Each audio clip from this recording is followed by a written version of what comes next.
안녕하세요. 김성길 목사와 함께하는 천국의 이정표 23번째 시간입니다.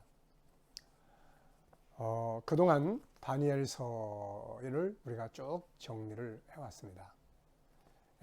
다니엘서는 이제 서론적인 부분, 그리고 본론적 부분, 그리고 결론적 부분이 있습니다. 서론적 부분은 우리가 이 예언서를 왜 다뤄야 하는가, 또 예언서를 다룰 때 주의해야 될 점이 뭔가, 그리고 그 시대적 상황은 어떠했는가, 이제 이런 내용들을 우리가 다뤘고요.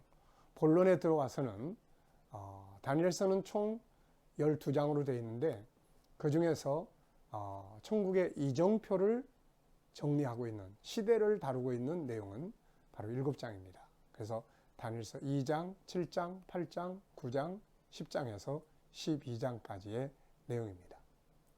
그래서 우리가 그동안 이제 이 7장의 본론을 쭉 정리를 해왔습니다.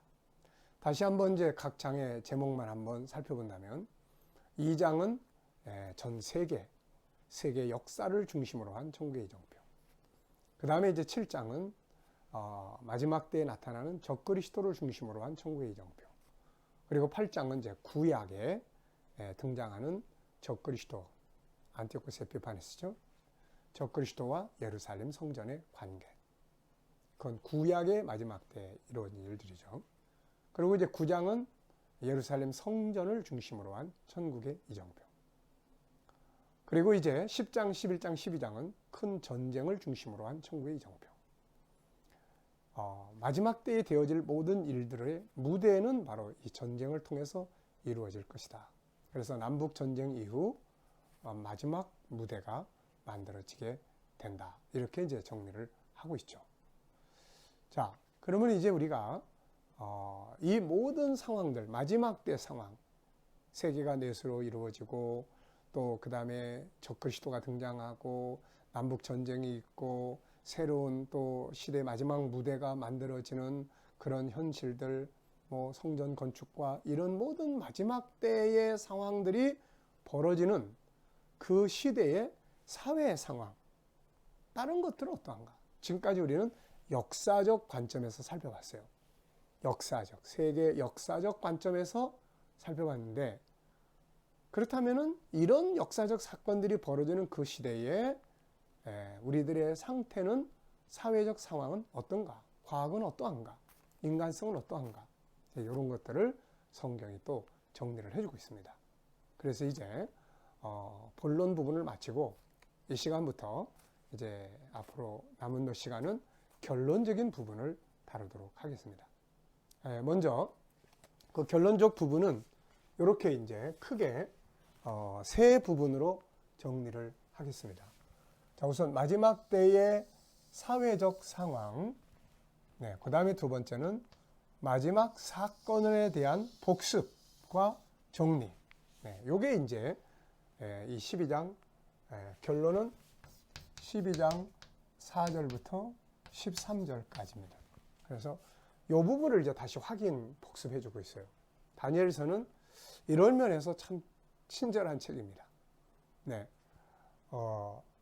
환상을, 계시를 보여주고 그걸 해석해 주고 또 모르는 부분은 다시 한번 확인해서 또 질문하고 설명해 주고, 이렇게 해서 이제 마지막 부분도 역시 지금까지 이런 상황들을 다시 한번 복습하도록 이야기를 해주고 있어요.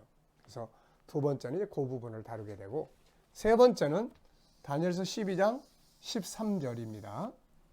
마지막 다니엘에게 너도 이제 가서 쉬고 다 끝나고 나면 너의 기업을 누려라. 이제 이런 내용이에요. 그래서 다니엘과 모든 성도들이 얻게 되는 기업입니다. 지나가는 과정이 어떤 일들이 벌어지든 간에 그건 끝이 아니고, 만약에 전쟁이 끝이라면 얼마나 이게 참 삭막합니까? 그런데 그게 끝이 아니고 그건 다 지나가는 과정이고 마지막은 성도의 기업이죠. 이게 희망이고 이게 우리가 이런 공부를 해야 되는 이유고 그런 것이죠. 자, 그래서 이 시간에는 바로 이 첫 번째 부분에 대해서 우리가 잠깐 살펴보도록 하겠습니다.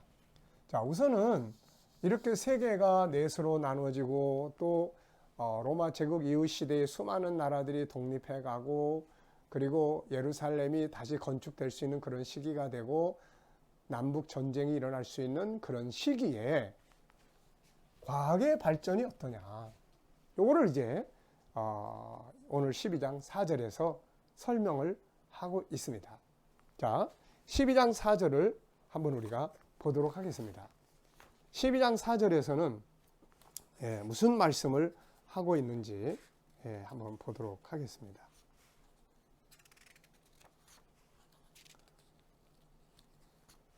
자, 12장 4절 여기 보면 다니엘아 마지막 때까지 이 말을 간수하고 이거를 봉함하라. 많은 사람이 빨리 왕래하며 인구가 많아진다는 이야기죠. 빨리 왕래한다는 거. 교통이 엄청 빨라진다는 이야기죠. 사실 다니엘 시대는 사람들이 말 타고 다니는 시대 아닙니까? 네, 그 시대에 교통이 엄청 빨라지는 시대. 그 다음에 지식이 더한다. 네, 이 지식. 네. 지식이 계속 발전했죠. 인간의 지식이 계속 발전해 왔어요. 오늘날에는 첨단 기술이라고 이야기를 합니다. 그게 컴퓨터죠. 그리고 그 컴퓨터가 더 발전해서 나온 것이 이제 스마트폰. 그리고 이 세계를 하나로 묶는 그런 네트워크. 그리고 이제 여기서 더 발전해서 나가는 것이 그게 이제 무엇입니까? 바로 이제 인공지능이라고 하는 것이죠. 사람하고 똑같이 만들려고 하는 거고 사람보다 더 나은 존재를 만들어 보려고 하는 거죠. 네. 그리고 유전자 개발이라든지 뭐 이런 것들이 이제 정말 최첨단의 과학 기술을 동원하고 있습니다. 자, 우리가 계시록 13장을 가서 보면은 거기에 이제 적그리스도의 마지막에 나타난 적그리스도가 자기 우상을 세우는데 그 우상이 막 말을 해요. 옛날에는 이게 이해가 안 되는 부분인데 지금 같으면은 뭐 얼마든지 인공지능이 다 말할 수 있고 다 행동할 수 있고 다 하는 거죠, 이게. 네. 그래서 또 666 시스템 이런 것들 이게 전부 다 뭡니까? 지식의 발전이죠. 자, 그 다음에 이제 영적 상태는 어떻게 되느냐? 영적 상태는 오늘 이 12장 10절에서도 이야기를 하고 있습니다. 12장 10절에서도 이야기를 하고 있는데 사람들이 스스로 정결하게 하며 희게 할 것이고 악한 사람은 더 악을 행할 거다. 이게 추수 때의 상황이거든요. 알곡도 있고 또 피 이런 것도 다 익는 거죠, 이게. 그래서 흰 건 더 희게, 검은 건 더 검게. 이런 내용은 계시록 22장에서도 마찬가지예요. 계시록에도 맨 마지막에는 불의를 하는 자는 더 불의를 하고 더러운 자는 더 더러울 것이고 의로운 자는 더 의롭게 되고 또 거룩한 자는 더욱 거룩하게 된다. 이게 이제 영적 상태예요. 예수님의 말씀을 예언서 마지막 부분에서는 마태복음 25장 1절로 13절에서 뭐라고 이야기합니까? 거기서 기름 없는 등잔과 같다. 형식만 있는 거죠. 또 디모데후서 3장 5절에서는 경건의 모양은 있으나 경건의 능력은 없다. 이게 이제 마지막 시대의 신앙인들의 영적인 상태들의 모습입니다. 이게. 자, 그 다음에 이제 세 번째는 자연 상태, 자연 환경은 어떻습니까? 엄청난 파괴죠. 북극의 파괴, 얼음들이 다 녹아내리고 그 일로 인한 기후의 변화라든지 뭐 수많은 일들이 일어나고 있습니다. 그리고 이러한 일들로 인해서 급격하게 새로운 질병들이 등장한다든지 지금 우리가 겪고 있는 뭐 코로나 바이러스 같은 이런 것들이 쉴 새 없이 더 강하게 일어나는 거죠. 이게 자연 상태의 파괴에서 오는 그런 고통과 괴로운 현실들입니다. 그래서 예수님께서도 마지막 때에 바로 그런 온역이 더해질 것이다. 온역, 전염병이죠. 그리고 뭐 기근, 지진 이런 것들이 크게 더해질 것이다. 그리고 이제 네 번째는 인간성의 문제, 인간성. 마지막 때 인간성은 어떻게 될 거냐. 이거를 바울이 디모데후서 3장에서 아주 잘 설명했습니다. 자기를 사랑하고 돈을 사랑하고 싸나워지며 정의 없고 그리고 원수를 갚으려고 하고 부모를 공경하지 않고 자기밖에 모르는 이기주의, 사람들이 싸나워지고 급해지고 배은망덕해지고 이런 상태들이 이걸 보면 인간의 인성, 인간성이 완전히 파괴되는 시대를 살게 된다. 그런 내용이에요. 자, 그 다음에는 이제 사회적 혼란이에요. 나라와 나라가 분쟁을 하고 또 각 나라 안에서도 서로의 이익을 추구하기 위해서 다투고 분쟁하고 갈수록 개인의 능력은 커집니다. 여기서 나타나는 것이 서로 조화를 못 이루는 거죠. 그래서 싸우고 분쟁하고 난리와 난리의 소문, 이런 것들이 마지막 시대의 사회적 현상들이에요. 이게 과학의 발전, 영적 상태, 그리고 자연 상태, 지진, 기근, 온역, 태풍, 또 다양한 자연 파괴로 인한 기후변화, 이런 것들이 엄청나게 일어나게 되는 거죠. 인간성의 문제, 파괴의 문제, 그 다음에 사회적 혼란, 나라와 나라, 각 나라 안에서도 서로 싸우고 분쟁하고 막 이런 엄청난 일들이 벌어지게 된다 하는 것입니다. 그런 속에서 우리가 지금까지 살펴본 세계 역사의 흐름은 하나 진행되면서 마지막 무대가 만들어지게 되는 것이죠.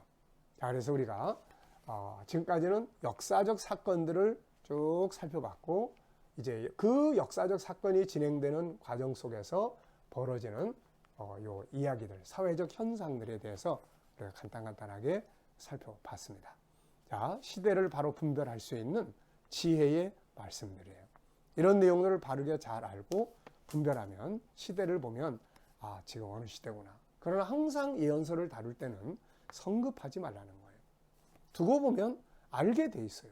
굳이 이걸 미리 땡겨서 이건 뭐다, 저게 뭐다 이렇게 할 필요가 없습니다. 그래서 항상 중요한 것이 예수님이 마지막 때에 준비해야 될 성도들의 삶을 이렇게 보면 어디 산속으로 들어가라, 어디 피난처로 가라 이런 이야기 없어요. 기름 준비, 그 다음에 충성된 삶, 하나님 나라를 위해서 자기 것들을 나누고 사용하는 현실이에요. 그래서 우리가 정확하게 알되 성급하지 말고 두고 보면 알 수 있잖아요. 예루살렘 성전이 건축되는 거 두고 보면 알잖아요. 남북 전쟁 두고 보면 알잖아요. 그러면서도 오늘을 충실하게 살아갈 수 있는 이런 자세가 필요한 것입니다. 이것이 천국의 이정표, 예언서를 공부하는 사람들의 자세입니다. 자, 이 시간 말씀은 여기서 마치도록 하겠습니다. 감사합니다.